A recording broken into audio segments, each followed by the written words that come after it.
வாழ்க வையகம், வாழ்க வையகம், வாழ்க வளமுடன். குருவே துணை. அனைவருக்கும் அன்பு வணக்கம். ஆசான் அருட்தந்தை வேதாத்ரி மகரிஷி அவர்களது ஞான களஞ்சிய கவிதைகள் படித்துக் கொண்டிருக்கிறோம்.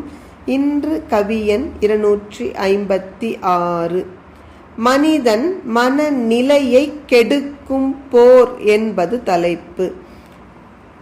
ஓருலக ஆட்சியின்றி உலகில் போர் ஒழியா. உலகில் போர் நிகழும் மட்டும் மனித வளம் உயரா.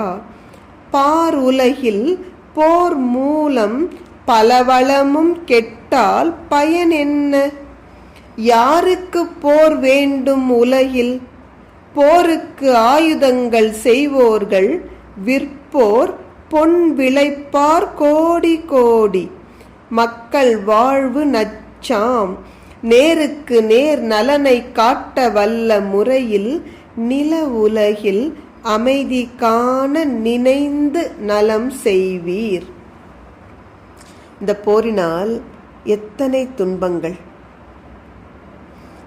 மனிதர்கள் உயிர் துறப்பதும், உறுப்புகள் பல இழப்பதும், சின்ன குழந்தைகளோட அப்பா போர்ல இறந்து போனால் அவரது குடும்பம் எப்படி தவிக்கும்?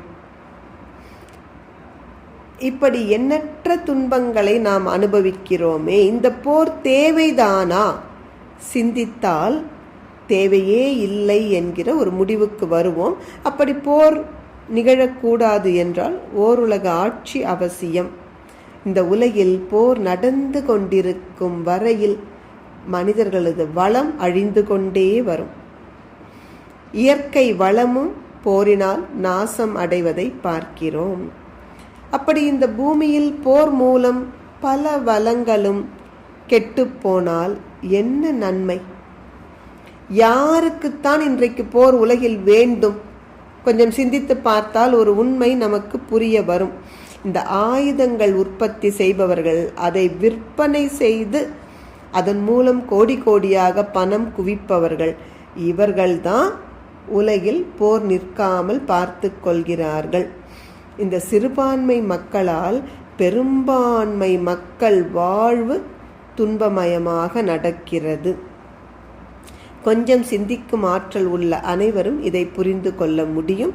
எனவே நம் கண்ணுக்கு நேராக நல்ல ஒரு அமைதி நில உலகில் வர வேண்டுமானால் கொஞ்சம் அறிவை உயர்த்தி மனிதர்களது வாழ்வை பல வகையிலும் கெடுக்கும் போர் இல்லாதொழியட்டும் என்று சங்கற்பம் ஏற்போம்.